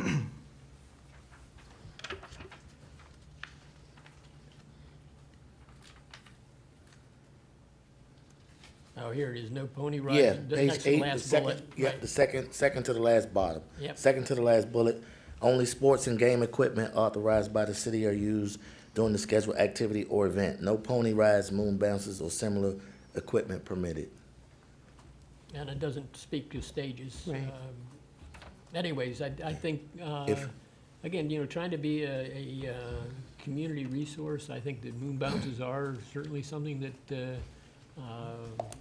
we should be able to accommodate, and stages for performances. I don't think we need to be so restrictive. I think that we could handle it with the requirement for a bond, so that if there was damage done, that the organization that has broken something has to have the resources to fix it. Right. Yeah. Thank you. Yeah, and I think it might be helpful too, Greg, just to explain to council sort of what the back end of this looks like. So once organizations or individuals register, there's indemnification or a document that they sign that's essentially a contract with the city, indemnifying the city from any actions that occur during the course of the event. And one of the things we've talked about a little bit is our municipal insurance carrier. They deal with helping municipalities provide small event coverage for events like this. So it could be a very direct link that we could add when we're reviewing that back end portion of the process. But I did want to ask, to Councilmember Siemens' point, once you go through the reservation process, do you ever put conditions associated with certain events on it that, for example, if it was a moon bounce that we were going to allow, that we could add conditions in their permit or in the reservation? Oh yeah, we can definitely add conditions in there, and I think it's something that the insurance will take care of. I'm sorry, my son is at probably one of the doors. I think it's something that insurance can actually take care of, and we can require event insurance for certain things and assist folks in knowing where to actually get it, so that, you know, once they do get their permit and get approved for their permit, then one of the requirements will be to show proof of insurance, and actually list the city as a policy holder for the actual day of your event. That's what most rental facilities actually do when you're having something like that. So And Greg, the conditions could be tied directly to the permit itself, couldn't it? I believe so, You could yes. have that as an addendum or something and say, Mhm. these are the conditions by Yes. which you need to comply in order to have this permit. Correct. And so you can get to some specific things if it's, right, you know, something special, you know, Mhm. something like a moon bounce or whatever it is that we want to Yeah. have, you know, some safety precautions or Mhm. I'll call it after-party cleanup. Absolutely. And, you know, or other things. Absolutely. How it's supervised maybe by the party. Mhm. You know, that sort of thing can all be tied into a part of the permit. Absolutely. Mhm. And related to that, I guess what I would like to see is just probably striking the last sentence of that bullet, or even changing the first thing. Only sports and game equipment can be authorized, that is authorized by the city, are used during special scheduled activity and event, and unless there is a waiver or whatever you want to call it, so that unless it's pre-approved by the city. And, you know, I think, you know, I don't see the need to exclude specifically pony rides or moon bounces. I think that if it's a, you know, consideration, and if situation and the location and everything, you know, is agreeable, that we can do that. Yeah. You know, I know there's an organization who wants to have a little train ride for kids. It's not something that's gonna tear up the lawn, but, you know, Mm-hmm. little carnival ride, and it's for, you know, an hour or two during the day. So again, I'd just like to give the staff the flexibility of Yeah. approving those things. Yeah, some of it would just require a little bit more coordination because of the, well, speaking of like the fields with the sprinkler systems, the fields are, I want to say, probably 90% covered. Receive 90% coverage with Right. the sprinklers. So it's just finding the head where the heads are, and making sure that, for instance, if you are driving, like we don't allow folks to drive on the field. Because if you drive on the field and you roll over one of the heads, Right. it's more than likely gone, and then we'll have to replace it. So it's just certain things that we would just need to think about Right, and I as think a city to figure out how we want to do it, what we want to I think put into it. there's But a way- you know, having an event insurance or having a certain set of conditions, adding conditions to it, definitely makes sense. And I think there are ways that we can be a little bit more accommodating by, you know, there is certainly a blueprint of where those things are located, because I'm sure the maintenance people have to use that Can you say it again? I I'm say a sorry. blueprint of where the pipes are laid and where the Yeah, it's sprinkler heads are. It's a little bit more than the blueprint that there will need to happen. Someone will actually have to physically go out and cut it on, and so that the heads pop up, and there are a lot of them. So and mark them. Yeah, so it's a process. All right, Yeah, anyways, it's a process. I would like to see us be more accommodating than we have been in the past. I agree. Thank you. Thank you, Councilmember Siemens. And I just want to make sure that, because we talked a little bit about the fields, and then I also, just to kind of summarize some other things that I've heard from the group. Also, it sounds like there's more information. I know that you all have already done some comparisons of costs or rental fees with other jurisdictions and what we're charging here. It'd be great if council could have a little bit of maybe even just a table where we can kind of see how other jurisdictions and their rental fees compare to ours. Also, there was quite a bit of discussion around the staffing fee and whether or not there needed to be aspects of consistency in terms of which facilities require a staffing fee and which do not. So just quickly, because I know we've gone over the allotted time for this one, Councilmember Gibson? I'm sorry, you brought it up, the comparables, and I thought that Councilmember Honzak made a good point, especially those that are right next door to us. Thank you. Councilmember Fulcher? I just thought in a couple places it might help with resident satisfaction if you kind of went into the why about some things, like when it comes to the moon bounces or not driving on the field, like put in there's a sprinkler system. Due to there's a sprinkler system, you're not permitted to drive here, or due to the fact that Hefner is not staffed, like that's the reason that these rules exist. It just might help people understand, as per our retreat and what Adrian was saying, it might be easier for residents to understand why we have the rules that we have, and they might appreciate them, because they don't want us to destroy that sprinkler system either, because then guess who's gonna have to pay for it, so. Yeah. Thank you. Okay. Well, I got you out before 10 o'clock. Mayor, if I may? Yes. I'm concerned because my wife is here tonight, and I've been home late so many times. She needs to, we need to keep going for a little while.